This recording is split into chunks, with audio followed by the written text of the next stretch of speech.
good morning. Happy Monday.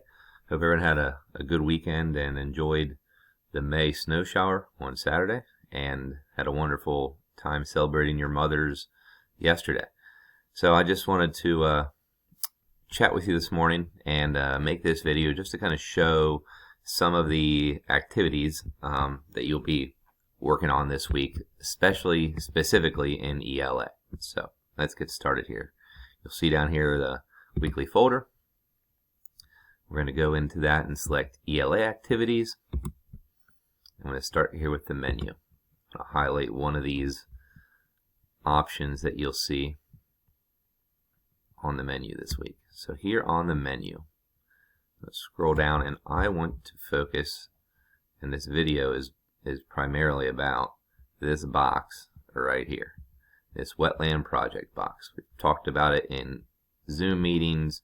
You've been doing research now for 4 weeks to gather all this information on the 8 questions about wetlands, and so now it's time to build a project for those of you that did those questions. So what does that look like? Well, if you read this, you get to choose any different platform that you want, that you're comfortable with for building a presentation. It could be in slides, which we've used multiple times, countless times in the classroom. It could be on Keynote, which I know some of you have explored. It could be in Book Creator. That could be something new you want to try, or maybe you have experience with that from another time, or another platform that you would like to give a try. But you're going to pick one of those that you are most comfortable with building a project about wetlands using all the research you've done. Down here, a couple bullet points. All the notes that you took, they're going to turn into sentences and paragraphs. It's going to look very much like a book, like actual writing, not just notes and phrases anymore. And then the second bullet point, since we're making a presentation, we're going to be adding photos and maps and diagrams and other text features to help show what you've learned about wetlands. And now down here in red, this little sentence down here, really important for those of you working on the wetland project. If you're spending an hour each day building your project, that makes it your only ELA work for the week. So if you're building this project because you've done all your research questions, you might not be doing eSpark or any of these other 5 activities on the menu. You might not be doing Wonderopolis. You might not be doing Epic or this writing journal prompt over here. Your ELA week might be just building this project because of the time that you're going to spend each day working on the writing part of it and working on finding and adding pictures and making your slides look nice and neat and colorful and eye-catching. So I want you to keep that in mind this week. If you have questions about this, we can talk about it in our Zoom meeting tomorrow. But if you're creating a project that looks really nice and you're putting a lot of effort into this, this might be your only ELA work.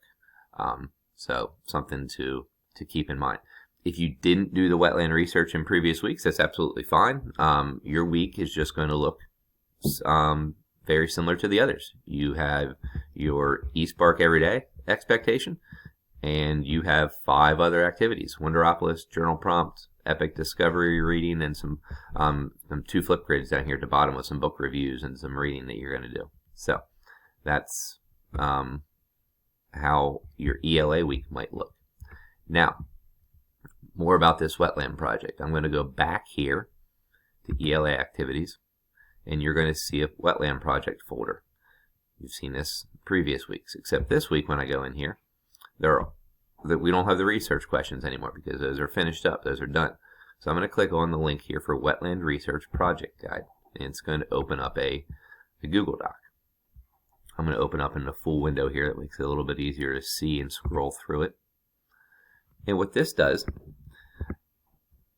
this gives you a guide in terms of how you might build your project. This is not the only way, by no means is this the only way. This is just some suggestions, and you'll see this word down here, suggestion, a lot, because this is just for those of you that want some advice. This is maybe how I would build it, and I'll show you some examples of some pages at the end here. But I might start with a title page with the title for the project, and my name, and some pictures to really get my viewers' attention.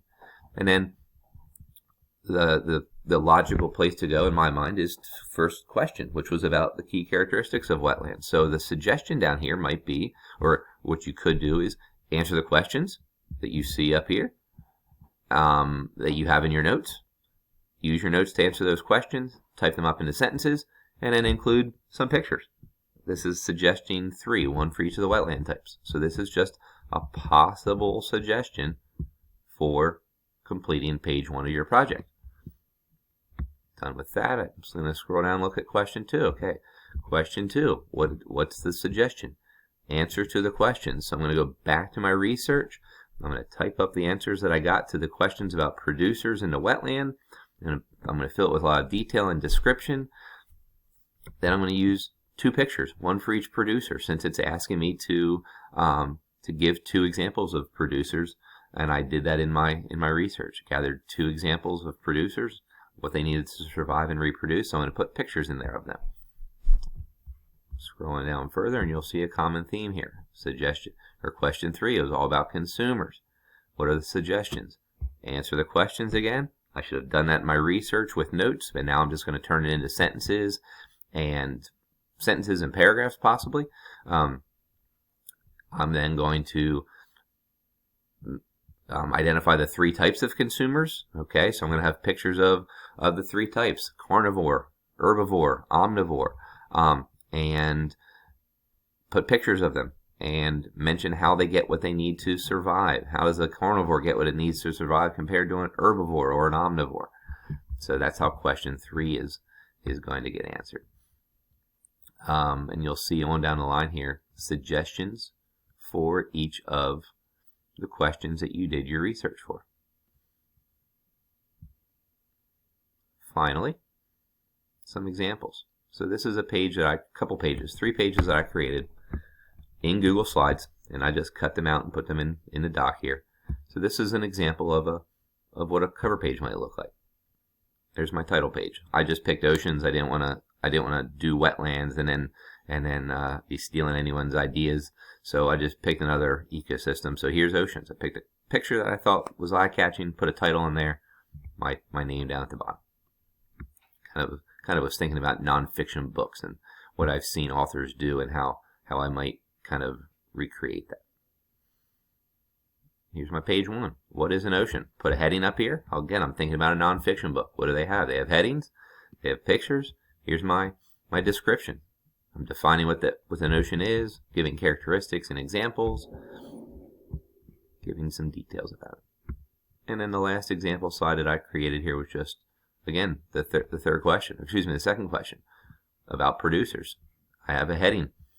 I took my notes and I typed them up into sentences, and then I have a second paragraph here to identify the producers that I wanted to talk about.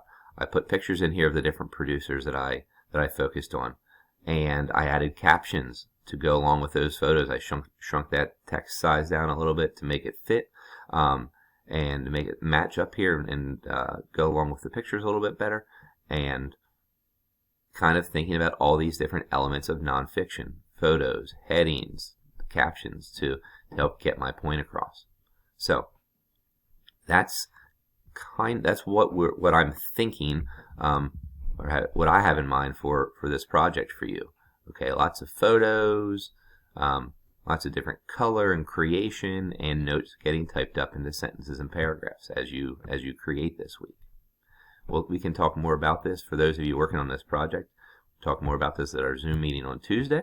Or if you have questions about it as you're starting work on it today, shoot me an email. I'll be available and I'll get back to you, and that way I can make sure you have all the information you need as you start in on this. I'm hoping that you'll have a lot of fun with it. It's a lot different than what we've been doing, which I think that variety would probably be helpful to you and fun, getting away from the normal for a week here. So if you have any questions, reach out through email. Can't wait to see what you create. Can't wait to see your designs and all your information, and I'm just really excited to see what you come up with and what all your hard work leads your final product to. So good luck, And can't wait to see you tomorrow, and I'll talk to you real soon.